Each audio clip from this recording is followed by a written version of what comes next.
예배를 드리도록 하겠습니다. 하나님께서 가장 좋은 때에 가장 좋은 것으로 여러분의 간절한 기도가 아름답게 응답받기를 주님의 이름으로 축원합니다.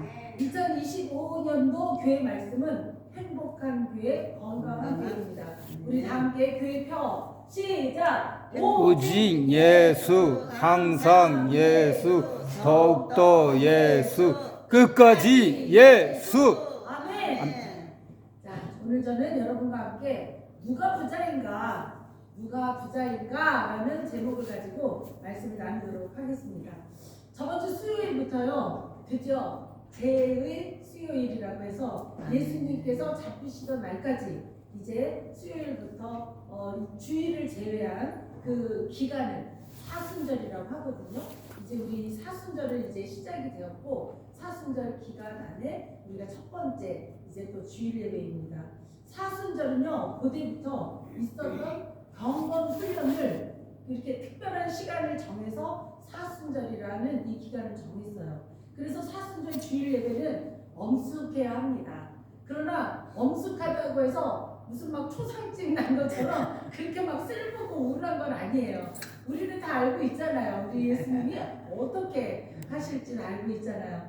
고대 예루살렘에서는요, 이 사순절 동안 예수님의 행적에 대해서 하나하나 밟아가면서 교육을 하고 또 교육을 받은 그런 기간이 바로 이 사순절입니다.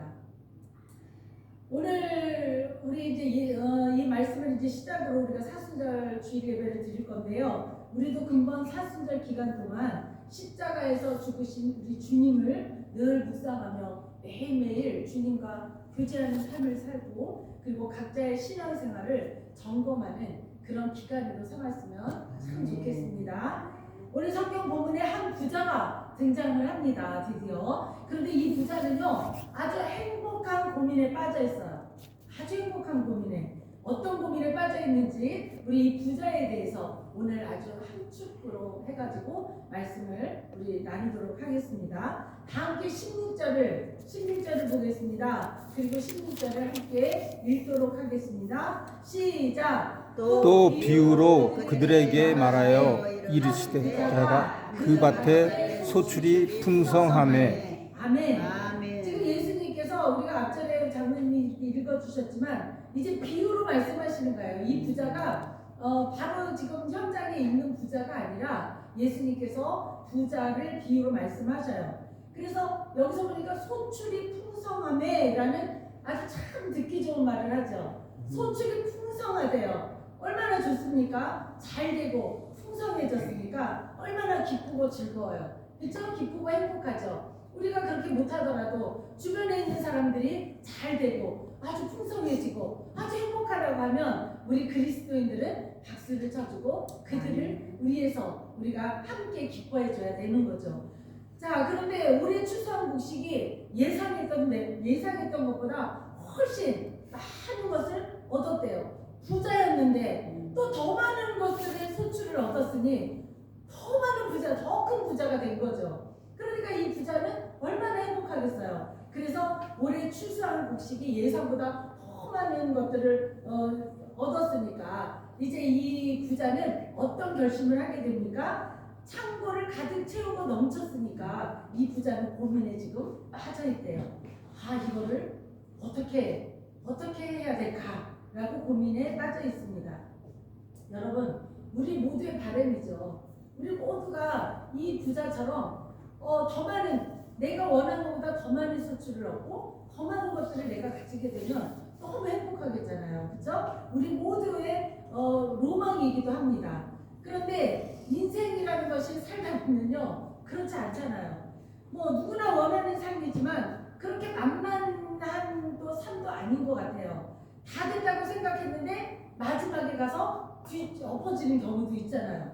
그러니까 딱 한 가지 때문에 헛수고가 돼버리는 것도 있죠. 우리 인생도 정말 길다고 하면 길겠지만 짧다고 하면 참 짧아요. 우리 인생을 뒤돌아보면 거기서 내가 딱 한 가지 그걸 잘못한 거야. 그 선택의 길에서 내가 이 길을 선택한 것이 지금 내가 잘못했던 거야 라고 이렇게 우리는 생각할 수가 있다는 것입니다. 그래서 인생에 한번 아주 고되게 힘들게 그렇게 또 방향을 바꿔야 되는 상황을 우리는 가끔씩 인생을 살면서 살아가게 된다고 합니다. 주로 이제 농사를 짓는 사람들에 대해서 성경에는 많이 나와요. 사람이 땅을 일구고 또 뭐 거기에 돌멩이 다 골라내고 아주 기름진 땅에다가 또 어떻게 합니까? 때를 맞춰서 씨를 뿌려야 되고 물을 줘야 되고 이런 일들을 다 하죠. 그런데 태풍을 만납니다. 장마가 또 와요. 그리고 가뭄이 옵니다. 우리가 예상하지 못했던 이런 일들이 있으면 어떻게 돼요? 내가 원하던 바대로 되지 않고 어떨 때는 다 싹 쓸려 내려가서 전혀 하나도 건질 수 없는 그런 상황이 될 수도 있다는 것입니다.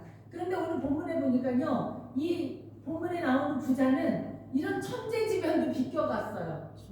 하는 일마다 아주 척척 잘 돼요.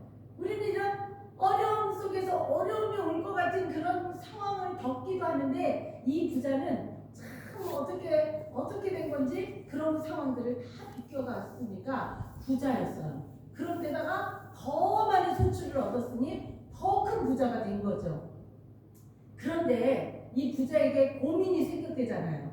다 함께 본문 누가복음 12장 17절을 읽겠습니다. 시작. 심중에 생각하여 이르되 내가 곡식 쌓아 둘 곳이 없으니 어찌할까 하고.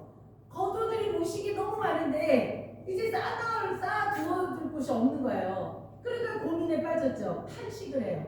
그리고 뭐라고 하냐면요, 이 부자는 창고에 넣지 못한 그 곡식에 대한 고민을 해결책을 얻습니다. 다 함께 18절을 읽겠습니다. 시작. 또 이르되 내가 이렇게 하리라. 내 곡간을 헐고 더 크게 짓고 내 모든 곡식과 물건을 거기 쌓아두리라. 부자는 이제 딱 저 생각을 꼼꼼히 하다가 결론을 내린 거예요. 내 곡간을 헐어야 되겠다. 이제 낡아서 저 곡간을 헐고 크게 짓고 내 모든 곡식 지금 올해 거둔 이 많은 것들을 다 넣고도 더 풍성한 그런 곡간을 만들어야 되겠다라고 이제 이 사람은 생각을 하죠.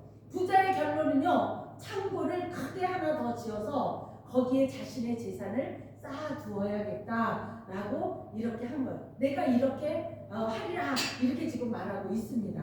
여러분, 오늘 성경 본문은요, 한 부자에 대한 이야기인데 예수님께서 이렇게 설교하시던 중에 왜 이런 말씀을 하셨냐면, 어떻게 사는 것이 지혜로운 삶이고 어떻게 하는 것이 하나님의 자녀로 부유하게 살 수 있는지에 대해서 지금 가르쳐 주시는 거예요. 이 부자 이야기를 비유로 우리에게 가르쳐 주시는 말씀입니다. 예나 지금이나 부자들을 보면요, 이 부자들을 보면 얼마나 신중한지 몰라요. 부자들이 대충 살지 않더라고요. 신중하고 정확해요. 우리가 부자들을 보면요, 모든 일이 아주 신중합니다. 작은 일이라도 그냥 넘어가지 않아요. 치밀한 계획을 세워요. 이 부자들의 특성이 그거더라고요. 그리고 다음 일에 대해서 어떻게 할 것인지 계획을 세우죠. 그냥 막 즉흥적으로 아유 이렇게 내가 계획하고 내 생각대로 아유 그냥 이렇게 하면 되지 저렇게 하면 되지가 아니라, 이 부자들은 왜 부자가 됐냐면 아주 계획을 잘 세우고 그리고 신중하다는 것입니다. 그리고요, 자기 자신과의 싸움에서 항상 자기 자신과의 싸움에서 이겨요. 가장 합리적이고 아주 현실적인 그런 것을 찾습니다. 그리고 그 일에 대해서 그렇게 느꼈다면 과감하게 그 일을 진행을 해요. 오늘 본문의 부자도 보세요. 아주 치밀하게 계획을 세워요. 그냥 창고 하나 더 세워야지 이게 아니에요. 어떻게 할까 계속 끊임없이 고민을 했어요. 그리고 계획을 세우고 결과를 얻은 거예요. 창고를 크게 짓자. 이게 이제 이 사람의 고민의 결론이죠. 여러분, 여기서 창고를 크게 짓는다는 것은 무엇을 지금 의미하는 걸까요? 솔직한 말로 올해 농사가 풍년이었어요. 그러면 내년에도 풍년이 된다라는 보장이 있습니까? 없잖아요. 아니, 그동안에도 이렇게 크게 이렇게 농사가 잘 된 적이 별로 없었는데, 근데 내년에는 뭐 다시 예전대로 그 정도만 또 하겠지, 이렇게 우리는 보통 생각을 할 거 아니에요. 그런데 이 부자들의 특성은, 이 부자, 오늘 본문의 부자도 그렇게 생각하지 않았어요. 내년 이거보다 더 많은 거를 얻을 거야. 후년 더 많은 거를 얻을 거야. 이런 아주 소망과 비전과 어떤 미래에 대한 뭐 이렇게 불평하거나 불만 있거나 뭐 이렇게 하는 게 아니에요. 계속 끊임없이 더 많은 것을 나는 할 수 있어, 할 수 있어, 할 수 있어, 이런 생각들을 갖고 있다라는 거죠. 그런데 부자들의 특성을 보니까 내년에는 저 창고를 더 가득 채울 수 있을까, 더 크게 지을 거야, 이런 생각들을 가지고 있는 거야. 그러니까 염려하지 않아요. 부자들은 염려하지 않아요. 자기가 지금 가지고 있는 창고를 다 헐어버리고 얼마나 비용이 많이 들겠어요. 많은 사람들 인력을 가지고 그걸 또 더 크게 짓고 이런 일이 생길 거인데도 불구하고 부자들은 더 큰 창고를 짓습니다. 드디어 부자는요, 자기가 세운 계획이 너무 마음에 들었어요. 아주 자기가 계획하고 생각했던 게 정말 땡큐야, 너무 마음에 들어요. 그래서 자기 스스로 이런 결정을 할 수 있게 된 자신에 대해서 아주 놀랍고 아주 행복한 생각을 합니다. 19절에 그 모습이 나와 있어요. 다 함께 19절을 읽겠습니다. 시작. 또 내가 내 영혼에게 이르되 영혼아 여러 해 쓸 물건을 많이 쌓아뒀으니 평안히 쉬고 먹고 마시고 즐거워하자 하리라 하되. 부자의 모습이에요. 부자의 모습. 자기 영혼에게 계속해서 생각하게 해요. 계속해서 생각하게 하고 자신의 영혼에게 계획을 세우게 해요. 내년 계획, 9년 계획 계속 세우죠. 내 영혼아, 내 영혼아. 자기 영혼을 지금 자기가 자기 영혼에게 말해요. 영혼아, 물건을 많이 쌓아두었으니까 이제 먹고 마시고 즐겁게 살자. 내 영혼한테 막 위로를 해요. 자기 자신이. 걱정할 거 없어. 이제 평안히 살고 내가 해보지 못한 거 다 해볼 거야. 내가 가보지 못한 거 다 가볼 거야. 막 이러면서 내 영혼에게 계속 어떤 계획과 마음의 그런 것들을 계속 심어주는 거죠. 부자는 상상만 해도 얼마나 행복하고 얼마나 즐거운지 몰라요. 여기서 보니까 평안히 쉬고, 원어로 보면요 아나파우라고 해요. 육체적인 향락이라고도 또 우리가 이렇게 얘기를 해요. 그런 의미도 가지고 있어요. 부자는 쉬고 먹고 마시고 즐거워하는 육체적인 향락에 더 많은 것을 지금 두고 있는 거죠. 그러니까 육체적인 만족에 그것을 추구하는, 우리로 말하면 불신앙적인 생각을 가지고 있는 거예요. 오로지 육체적인 어떤 쾌락을 가지고 즐기자, 행복하게 살자, 내 육체가 만족하게끔 그런 생각을 가지고 있는 거예요. 본문에 보니까요, 내가, 나의 것, 내 것, 나를 막 자신에게 막 계속 의미를 주는 단어가 12번이 나와요. 12번이나 나와요. 부자는 소유에 막 집착을 해요. 오직 자기만을, 내 것만을 그렇게 사용하고, 그리고 모든 소유로부터 나 자신이 평안하기를, 이렇게 내 것에 대한 그런 것들로 계속 만족감을 갖는다, 착각을 하고 있는 거죠. 이웃이나 하나님께는 아무것도 내어주지 않으면서 오직 자신의 만족감, 육체의 만족감, 나의 오로지 내 영혼이 행복한, 그렇게 하면 행복할 거라는 그런 만족감으로 채워지는 거죠. 그런데 이 부자에게 인생의 대역전극이 일어났어요. 그렇게만 됐으면 얼마나 좋겠어요, 그렇죠? 그런데 대역전극이 시작됩니다. 하나님께서 부자에게 말씀하셔요. 어떻게 말씀하셔요? 다 함께 20절을 읽겠습니다. 시작. 하나님은 이르시되 어리석은 자여 오늘 밤에 내 영혼을 도로 찾으니 그러면 내 준비한 것이 누구의 것이 되겠느냐 하셨으니. 여러분, 하나님께서 부자에게 뭐라고 말씀하셔요? 어리석은 자여, 어리석은 자여 라고 하나님께서 말씀하셔요. 우리가 보기에는 어리석은 자가 아니라 대단히 똑똑하고, 우리가 볼 때, 인간적으로 볼 때 대단히 똑똑하고 아주 신중하고 계획적이고 아주 이렇게 지혜로운 사람이잖아요. 우리가 그런 사람을 추종하잖아요, 그렇죠? 야, 대단해, 똑똑해. 저 사람의 가까이 있으면 뭔가 나도 배울 게 있을 거야. 저 사람이 하는 걸 배워야 되겠어. 이런 생각들을 인간적인 생각으로 하죠. 그런데 하나님은 이런 사람에게 뭐라고 하냐면요, 어리석은 자여 라고 이렇게 말씀을 하셔요. 우리가 보기에는요, 하나님의 관점과 우리의 관점이 정말 다르다는 것을 알 수가 있죠. 사랑하는 성도 여러분, 하나님께서 지금 부자를 미련하고 바보야 라고 이렇게 얘기를 하고 있는 거예요. 아주 심각하죠. 이런 얘기가 어디에서 나오냐면 마태복음 5장 22절을 보면 거기서 뭐라고 말씀하시냐면요, 우리 여기다가 PPT에 있으니까 우리 다 함께 읽겠습니다. 시작. 나는 너에게 이르노니 형제에게 노하는 자마다 심판을 받게 되고 형제를 대하여 나가라 하는 자는. 자, 여기서 라가라는 말은요, 이 멍청이야, 이 바보야, 이런 뜻을 가지고 있어요. 자, 그 다음에 공예. 시작. 공예에 잡혀가게 되고. 자, 여기서 또 이 말을 들으면요, 아, 지금으로 말하면 명예훼손죄로, 이 바보야 멍청아 이러니까 명예훼손죄로 그 공예에 잡혀가게 된다는 거죠. 잡혀가는구나 이렇게 생각하지만 다음 말씀을 보면요, 아주 무서운 말씀이에요. 자, 읽겠습니다. 미련한. 시작. 미련한 놈이라 하는 자는 지옥불에 들어가게 되리라. 아이고, 아멘입니까? 얼마나 무서운 말이에요, 그렇죠? 이 말씀을 잘 보면, 어이구, 너는 왜 그렇게 미련하냐? 너는 왜 이렇게 하는 짓마다 바보 짓을 해? 이렇게 우리가 그냥 주변의 사람들에게 아무렇지도 않게 하잖아요. 내 사랑하는 배우자에게도 우리가 어쩔 때는 어이구 이 미련둥이야, 이 바보야, 이럴 때도 있고, 내 친구나 뭐 자녀에게도 이런 말 할 때가 있잖아요. 그런데 지금 뭐라고 해요? 어마어마하게 무서운 말씀이에요. 지금 이 말씀이 형제나 이웃에게 이런 말을 하는 것은요, 살인죄라고 지금 얘기를 성경에는 하고 있습니다. 굉장히 충격적인 말이죠. 이런 금지된 말씀을 우리 사랑이 많으신 예수님이, 예수님이 하셨어요 지금. 아니, 이 부자에게 서슴없이 지금 말씀을 하시는 거예요. 어떻게 사랑의 주님께서 인자하시고 긍휼하시고 이런 하나님께서 그렇게 심한 말을 이 부자에게 이렇게 하실 수 있을까? 결론이 이거죠. 부자 너는 구제불능이야.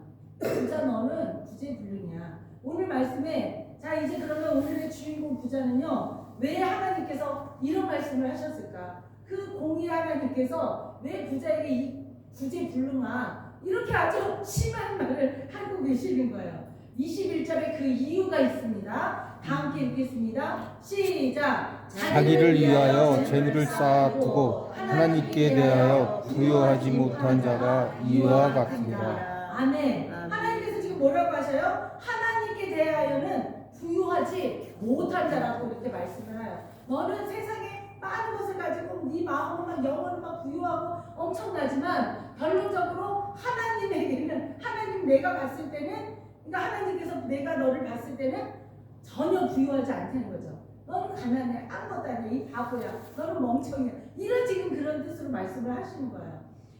이 말을 풀어보니까요, 하나님께 대하여는 가난한 사람이라고 말씀을 하는 거죠. 하나님이 봤을 때 너는 가난한 자야, 네 영혼은 아주 가난해, 이렇게 말씀을 하시는 거죠. 이 부자가 왜 하나님께 가난한 사람이었을까요?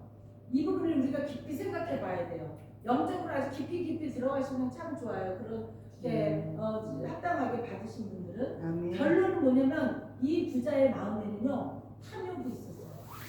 지금 우리 예수님의 앞부분에서 탐욕에 대해서 지금 얘기를 하셨어요. 그래서 하나님께서는 하나님께 대해는 아주 인색했던 거예요. 그렇죠? 이 부자 이야기를 예수님께서 하시면서 제자들에게 뭐라고 했냐면 탐심에 대해서 지금 가르치면서 이 비유의 말씀을 하신 거예요. 부자의 행동과 생각에는 탐심이 그를 조종하고 있었다. 그 얘기를 지금 하시는 거예요. 그러니까 탐심이라는 것은요, 오직 나를 위해서, 나만을 위해서, 내 영혼을 위해서, 오직 나 이것이 바로 탐심이라고 얘기를 하는 거죠. 그러니까 예수님께서는 오늘 본문 15절에서 말씀을 하십니다. 다 함께 15절 읽겠습니다. 시작. 그들에게 이르시되 삼가 모든 탐심을 물리치라. 사람의 생명이 그 소유에 넉넉한 데 있지 아니하니라 하시고. 아멘. 여기서 생명은 원어로 보니까요, 조에예요. 생명은 조에. 세상의 소유를 얻을 수 없는 아주 영원한 생명을 지금 말하는 거예요. 돈이 아무리 많아도 이 영원한 생명을 못 얻고, 또 아무리 지식이 많아도, 아무리 내 부모님이 아주 위대하신 분들이라 해도 나는 그 영원한 생명을 얻을 수 없다라는 거죠. 부자는 생명을 주시는 분이 누구인지 알지 못했던 거예요. 우리에게 생명을 주시는 분은 누구죠? 창고에 가득 있는 그 곡식들일까요? 아니잖아요. 그렇죠? 누구 때문에 농사가 잘 되었는지 그 근본을 알지 못한 거예요. 왜 나에게 이런 기적과 같은 용서가 이렇게 잘 됐을까? 딴 사람들은 잘 안 됐는데 그 근본 바닥에 누가 있었던 거죠? 하나님이 계셨잖아요. 그리고 자신의 소유가 아니라 모든 것이 하나님의 소유라는 것을 그것을 알지 못했다는 거죠. 생명의 소유권이 누구에게 있느냐? 누구에게 있느냐? 물질이 아니라 하나님에게 있다. 하나님에게 있다. 그 말씀을 우리 예수님이 오늘 우리에게 알려주시는 거예요. 부자는 물질을 자기 소유로 생각을 했어요. 생명도 자기 소유라고 생각했어요. 내가 막 이런 것들을 이렇게 내가 관리하고 먹고 마시면 내 생명이 한 100년, 200년, 300년을 살 거야? 이렇게 아무리 해도 그렇게 못해요. 그렇잖아요. 그렇죠? 생명의 주인은 오직 하나님이시라는 것을 기억하시기 바랍니다. 하나님 오늘 밤이라도요 내 생명을 불러가시면 모든 소유를 다 두고 가야 돼요. 우리 뭐 장례식장에 가보잖아요. 그분이 내가 아끼던 시계야, 내가 아끼던 옷이야, 이런 거 하나도 가지고 가는 거 없어요. 그냥 그대로 내가 올때 응애하고 발가벗고 왔던 것처럼 또 발가벗고 응애하고 가요. 그러나 우리 사람들이 보기에 저기 하니까 이제 옷을 뭐 입히거나 이렇게 하지만 결국은 자기 거라고 움켜쥐고 갈 수는 없다라는 거죠. 그러므로 물질을 하나님으로 삼지 말고 생명의 주인이신 하나님을 하나님의 자리에 모시고 살라는 거죠. 모든 탐심을 물리치라고 예수님께서 지금 말씀을 하십니다. 부자는요 자신에게는 지혜가 있고 똑똑하고 나는 똑똑해, 내가 위해서는 나는 뭐든지 할 수 있어, 이런 것들을 가지고 있었지만 이 탐욕이라는 인간의 마음을 제어하지 못한 거예요. 이 탐욕이라는 마음이 우리 마음을 다 사로잡고 있었기 때문에 하나님이 들어갈 자리가 없었던 거죠. 결국 하나님 앞에서 어리석은 자라는 소리를 듣게 되는 거잖아요. 그렇죠? 사랑하는 성도 여러분, 부자가 가장 먼저 했어야 될 일이 무엇이냐면 쌓아둘 곳이 없을 정도로 그 많은 곡식을 창고 걱정을 할 게 아니었잖아요. 제일 먼저 뭘 했어야 되죠? 하나님께 감사를 했어야죠. 이렇게 내가 살아있음에 감사하고 또 이렇게 곡식이 잘 여물어서 이렇게 많이 내가 소출을 얻을 수 있게 된 거 감사하고, 이 감사가 누구에게 제일 먼저 가야 되냐면 하나님께 가야 되는 거죠. 이런 일상의 행복을 우리는 너무 모르고 지나가는 것 같아요. 우리도 지금 일상의 행복을 한번 찾아보세요.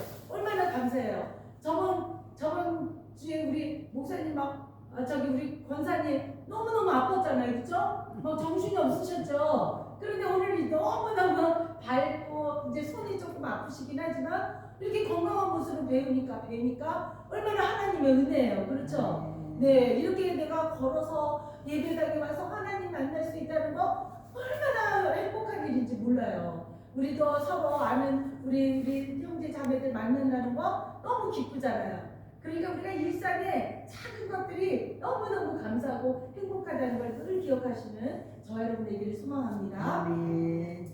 사랑하는 성도 여러분, 야고보서 1장 15절에 보니까 욕심이 잉태한 즉 죄를 낳고 죄가 장성한 즉 사망을 낳느니라, 이런 말씀이 있어요. 욕심은 결국 몰라요? 사망, 죽음을 낳을 수밖에 없다는 거죠. 이 세상의 모든 살인, 전쟁, 갈등, 원수 맺는 거, 이런 거 다 어디서 오느냐면요, 이 얄팍한 우리 욕심, 탐심에서 오는 거라니까요. 여러분, 우리는 이제 사순절을 시작을 했잖아요. 그렇죠? 사순절 기간 동안 내 안에 나만을 위해서 내 거야, 난 내가 이렇게 할 거야, 내가 나를 한번 뒤돌아보시기 바랍니다. 그 나라는 것은요 욕심이에요. 욕심이라고 지금 말씀하셔요. 영의 눈으로 깨닫는 저 여러분 됐으면 감사하겠습니다. 주님의 십자가 보혈의 피 앞에서요 이제 자신의 욕망을 내려놓아야 돼요. 그래야 주님이 가신 그 길을 따라갈 수 있는 거예요. 우리가 아무리 찬양을 거룩하게 하고 우리가 아무리 주여 주여 한다고 해서 우리가 주님의 길을 함께 따라갈 수 없어요. 왜? 우리 안에 이 죄된 생각, 욕심, 탐욕, 내 뜻대로, 내 생각대로 이것을 버리지 않는 사람은 절대로 주님 뜻대로 하겠습니다, 주님 뒤를 따르겠습니다 못하잖아요. 결국은 못하잖아요. 그렇죠? 그러니까 우리는 이렇게 탐욕을 버려야만이 그 십자가를 지시던 그날 밤에 제자들 어땠어요? 제자들 나도 잡혀가서 나도 저렇게 되면 어떡해? 나를 막 생각하다 보니까 그날 밤에 예수님은 그렇게 처절하게 가시는데 그 많던 제자들 싹 사라졌잖아요. 다 도망갔잖아요. 왜? 나를 너무 사랑했기 때문에 그런 거잖아요. 그렇죠? 그러니까 가룟 유다처럼 제자들처럼 우리가 그렇게 될 수밖에 없는 거예요. 내 소유에 나를 사랑하면 예수님께서 우리에게 주기도문을 가르쳐 주셨잖아요. 우리가 하늘에 계신 우리 아버지 주기도문 일용할 양식을 주시고 하나님이 말씀하신 거예요. 왜 나에게는 100년 1000년 먹을 걸 안 주지? 이게 아니에요. 일용할 양식을 주셔.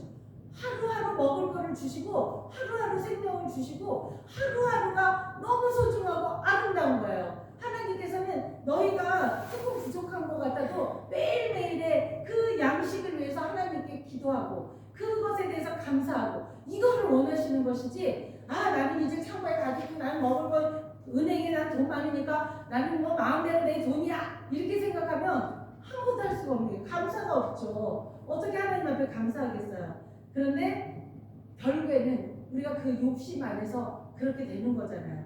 더 많은 것을 창고에 가득 채우고 더 많은 것을 쌓아두자라는 이 부자의 비유를 오늘 예수님께서 우리에게 말씀해 주셨습니다. 사랑하는 성도 여러분, 우리 모두 이번 사순절을 지나면서 심령이 정말 가난해져야 될 것 같아요. 우리 마음이 부자라면 이거 아니야 하나하나 다 잘라버리시기 바랍니다. 심령이 가난해져야만이 우리 예수님을 만날 수 있고요.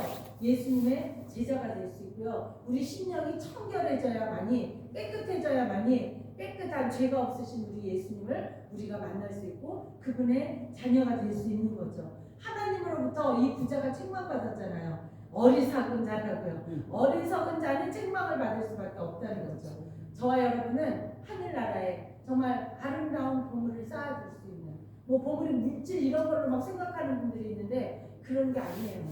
하나님이 우리 안에 가난한 심령을 부유하게 만드는 아멘. 네, 부유하잖아요. 아멘. 우리가 더 부유하기를 바라는 거죠. 그러니까 어리석은 자라는 책망을 듣지 않는 하늘나라의 아름다운 우리의 매일매일의 일상 감사의 그 많은 것들을 하늘나라에 쌓아두는 그런 저와 여러분 우리 모두 되시기를 주님으로 축원합니다. 아멘. 이 시간 다 함께 우리 화평교회와 또 세계 모든 교회 하나님의 교회와 성령 충만과 개인 문제 해결을 위해서 주여 삼성하시고 기도할 거예요. 근데 기도하기 전에 우리가 지금 이 자리에 못 나오시는 분들 우리 성도님들 중에는 지금 이제 지금 농번기라 막 감자도 심어야 되고 모두 1년 농사를 짓기 위해서 또 이 때를 놓치면 또 질 수가 없는 거니까 그분들이 그 자리에서 동일하게 하나님을 영접하고 또 우리와 같은 은혜를 받기 위해서 기도해 주시고 또 몸이 아파서 너무